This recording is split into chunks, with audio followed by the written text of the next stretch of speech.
अब तक आप देख चुके हैं ससुराल पहुंचकर भी कृष्ण के प्रति मीरा का प्रेम टूट नहीं पाया।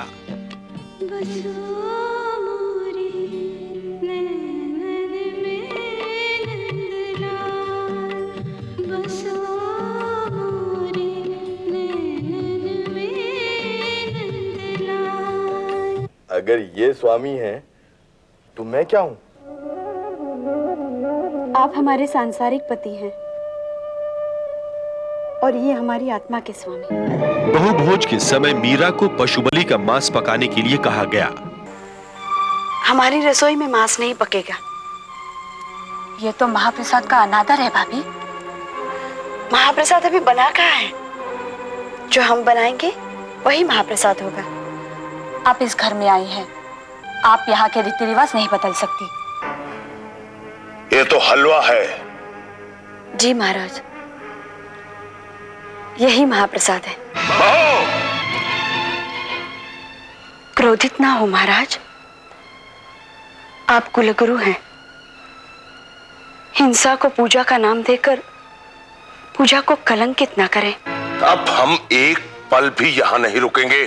अपमान के जितने घूंट पीने थे वो हम लोगों ने पी लिए। अब तो इस बहू के हाथ का बना हुआ कोई भी पदार्थ हमारे कंठ के नीचे नहीं उतरेगा।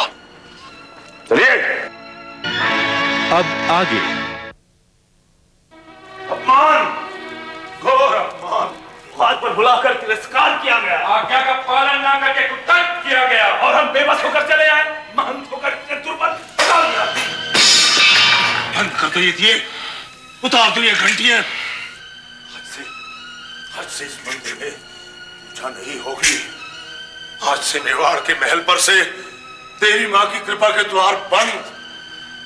आज से राज संग्राम सिंह के परिवार पर से हमारे आशीर्वाद की छाया समाप्त। आज से ये धरती हमारे श्राप का फल भोगेगी। आज से ये धरती हमारे चरणों के प्रताप से वंचित हो जाएगी। वंचित।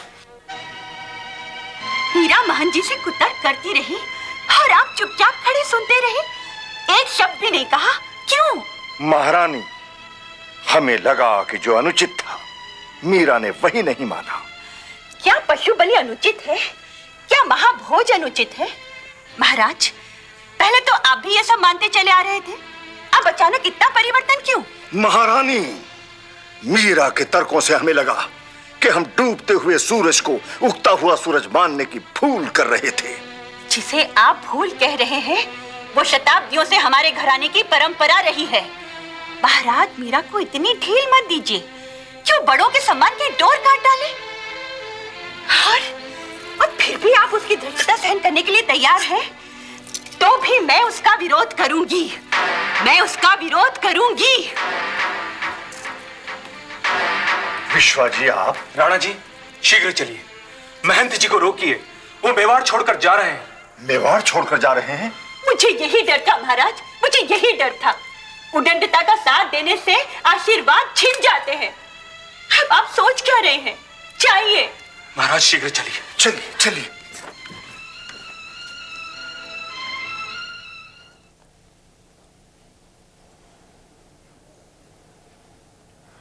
हमारे रास्ते से हट जाओ राणा। आप मेवाड़ छोड़कर जा रहे हैं महाराज? अपमानित होने के पश्चात यहां रहना अपनी आत्मा को कुचलने के समान है। बहू की दृष्टता ने हमारे मान सम्मान के टुकड़े टुकड़े कर दिए है। उसे तो हमारा उपकार मानना चाहिए कि हम उसे श्राप देकर नहीं जा रहे। आपका उपकार हमारा परिवार तो क्या, सारा मेवाड़ मानता है महाराज। आपका आशीर्वाद हमारी शक्ति और समृद्धि का आधार है। आप हमें अपने आशीर्वाद से वंचित कर देंगे? सब कुछ अपनी आंखों से देखने के पश्चात, अपने कानों से सुनने के पश्चात ये प्रश्न। हम मानते हैं कि उसने तर्क करके सीमा पार की है, लेकिन उस तर्क को एक बाल हट समझकर आप भूल क्यों नहीं जाते?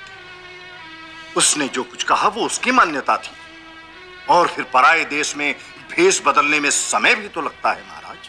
तो आप मानते हैं कि वो हमारे से तर्क कर रही थी?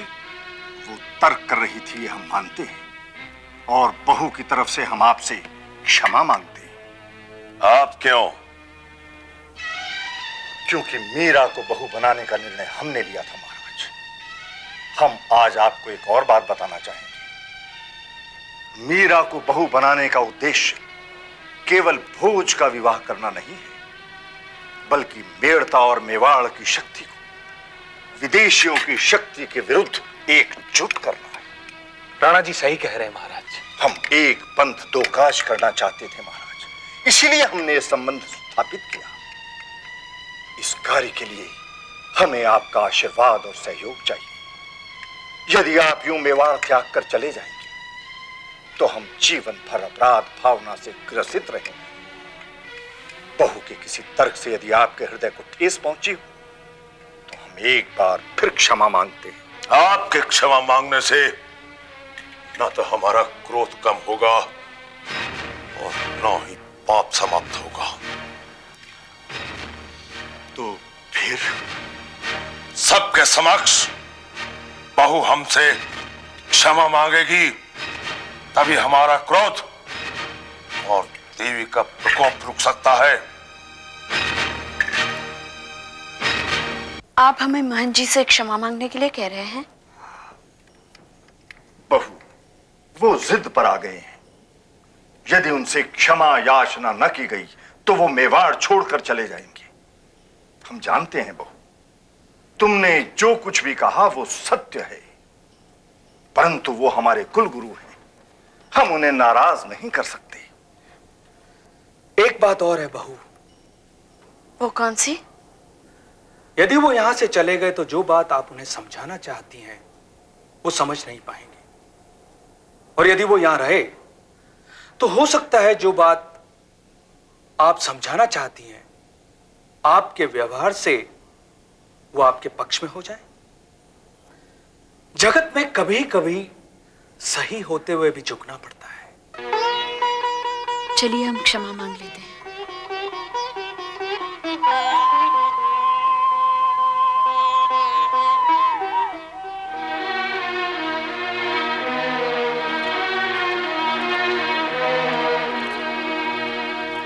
बहू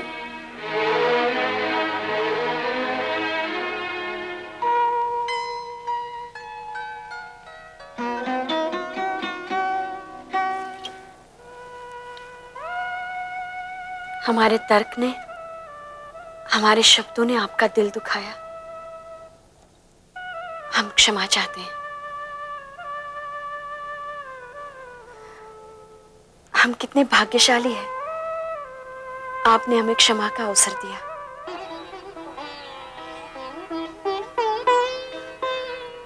ये बात वहीं बता देते तो आपको इतना संताप न सहना पड़ता।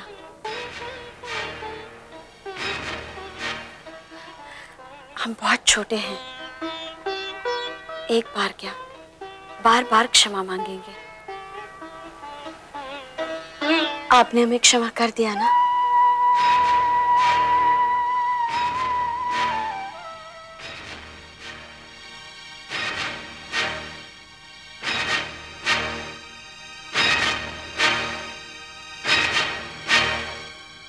मासा मासा, भाभी ने महंत जी से माफी मांग ली। और महंत जी ने क्या कहा? महंत जी ने उनको माफ कर दिया।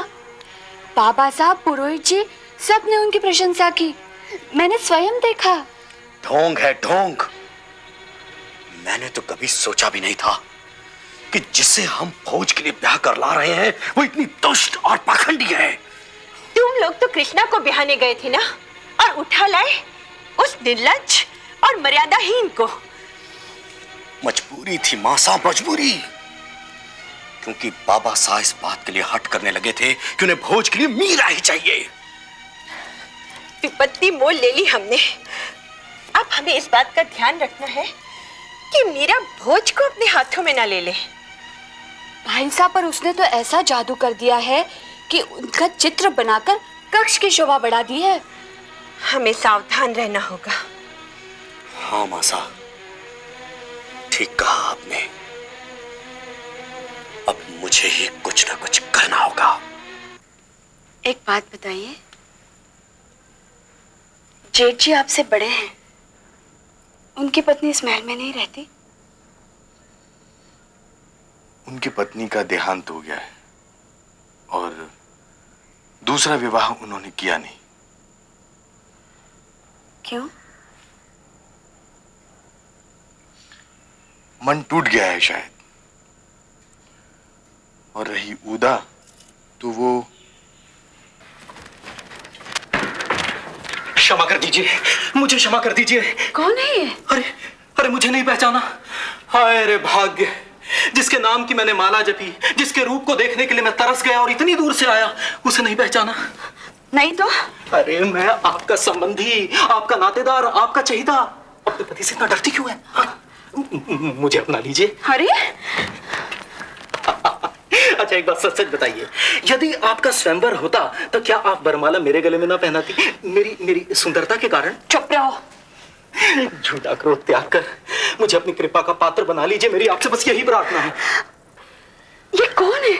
इतनी देर से बोले जा रहा है, आप कुछ भी नहीं बोल रहे। ये अपना ही है, इसे अपना ही समझिए। हम तो इन्हें नहीं जानते। तो जान लीजिए, ये आपका देवर है। ये वाराणसी पढ़ने गया हुआ था, इसलिए ब्याह में नहीं आ सका। आपने तो हमें डरा ही दिया। हूं ना मैं महान कलाकार भाभी साहब। अब जल्दी से आप एक भजन सुना दीजिए। भजन? हाँ हाँ, आप तो गाती हैं ना, गोविंद लीनो मोल, आप ही का भजन है ना? हाँ। कितना सुंदर विचार है भाभी साहब, चारों दिशाओं में गूंज रहा है। मैं तो आपके पदों का दीवाना हूं। आपकी कृष्ण भक्ति, आपकी भावनाएं कितनी निश्चल है। भाभी साहब जल्दी से भजन सुना दीजिए।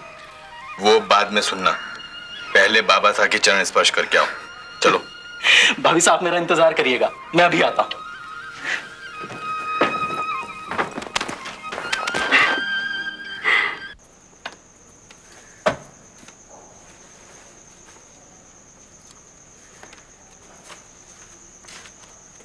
गीत गोविंद महाराज, ये पुस्तक यहाँ रखी हुई है।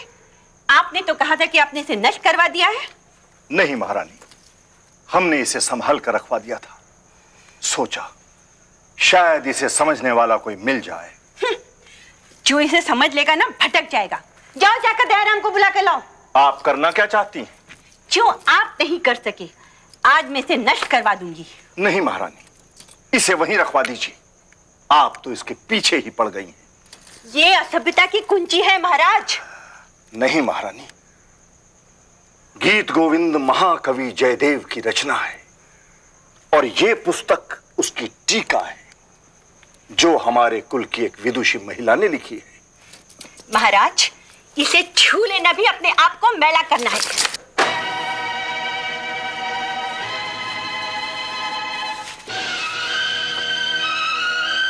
दयाराम, इसे माथे से मत लगाओ, नष्ट कर दो इसे। टुकड़े टुकड़े करके नदी में बहा दो, कोई इसे पढ़ने ना पाए। जी हुकुम। महारानी, ये आपने अच्छा नहीं किया। महाराज, उसका नष्ट कर देना ही अच्छा है। अरे हमारे घर में बहु बेटियां हैं, जरा सोचिए, मीरा और उदा ने पढ़ लिया तो क्या होगा। बाबा साहब देखो कौन आया। बाबा साहब, माँ साहब। उदय। उदय, उदय, बाबा साहब। उदय, तुमने अपने आने की पूर्व सूचना तो भेजी ही नहीं। सुखद आश्चर्य हुआ कि नहीं? क्यों माँ साहब? तुम्हारा खिलंदड़ापन गया नहीं अभी तक। बाबा साहब, वहां के आचार्यों और गुरुओं ने बहुतेरे प्रयत्न किए कि मैं कुछ गंभीर बन जाऊं, पर वो मेरा बाल भी बांका नहीं कर सके। उदय, आ गए तुम? भाई साहब। भाई उदय, तुम्हारे बिना तो हमारा दिल ही नहीं लगता। बहुत दिनों के बाद मुस्कुराती हुई मुख मुद्राएं दिखाई दे रही हैं। विक्रम ठीक कह रहा है, तुम्हारी शिक्षा पूर्ण हो गई। बाबा साहब, शास्त्र और पुराण तो वहां के गुरुओं और आचार्यों ने सिखा दिए। राजनीति आपसे सीखूंगा और कूटनीति विक्रम भाई साहब सिखा देंगे।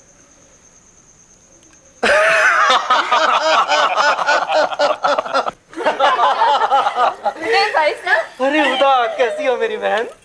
बिल्कुल पहले जैसी हूँ। आप मेरे लिए क्या लाए? केवल तुम्हारे लिए नहीं, सभी के लिए कुछ ना कुछ लाया हूँ। खाली हाथ दिख रहे हैं। सामान आ चुका है। मासा के लिए जरी की साड़ी, बाबा सा के लिए दुशाला, और विक्रम भाई सा के लिए तलवार, भोज भाई सा के लिए चित्रकारी के रंग, तुम्हारे लिए चुंदड़ी, और भाभी सा के लिए कोरी पुस्तक।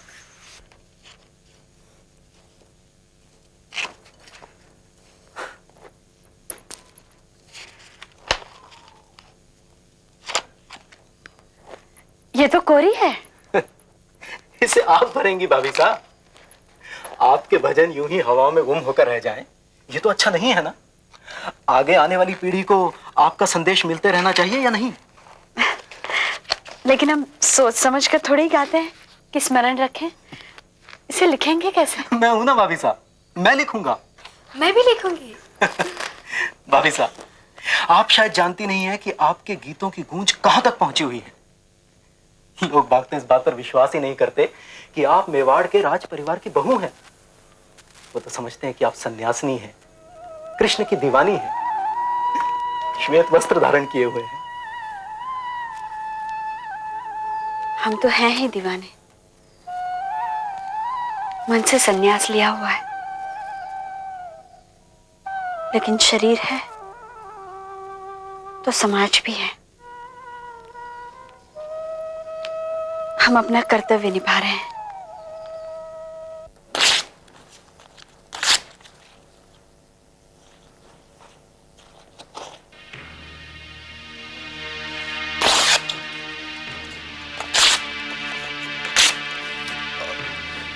इसे छोड़ दीजिए बहू जी। क्या है ये? गीत गोविंद काव्य की टीका है। तो फिर आप इसे फाड़ क्यों रहे हैं? ये गंदा साहित्य है और इसे महल में पढ़ना वर्जित है। साहित्य कभी गंदा नहीं होता, विचार गंदे होते हैं, सोच गंदी होती है। किसने लिखा है ये सब? इसी महल की रानी ने। पुराने दिनों की बात है, घर गृहस्थी का ख्याल छोड़कर वो इसे ही लिखने में लगी रहती थी। और फिर भी आप इसे गंदा साहित्य कह रहे हैं? उसने तो अपना सारा आयुष्य इसे लिखने में समर्पित कर दिया होगा। ललिता, ले चलो ये सब। रानी जी को पता चलेगा तो अकारण तनाव पैदा होगा। कैसा तनाव? क्या हम कुछ गलत कर रहे हैं? ले चलो ये सब। क्षमा कीजिए बहू जी, मैं इसे नहीं ले जाने दे सकता। किसी ने कुछ कह दिया तो बोलना हम इसे ले गए हैं। नहीं बहुरानी जी, आप इसे नहीं ले जा सकती। दयाराम, ले जाने दो इन्हें। ये आप कह रहे हैं पुरोहित जी? आप तो जानते हैं इसके पीछे क्या क्या हो चुका है। मैं जानता हूं। इसके पीछे एक महान लेखिका की कृति को संदूक में बंद कर दिया गया, उसका हाथ कुचल डाला गया। हाथ कुचल डाला?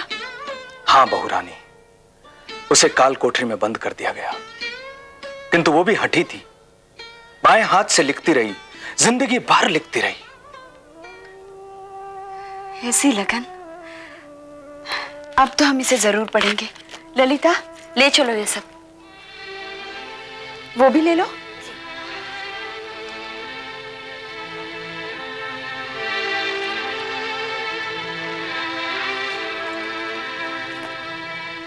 दयाराम, अपने स्वामी की वफादारी आवश्यक है, किंतु अन्यायपूर्ण आदेश का पालन करना वफादारी नहीं, चापलूसी है।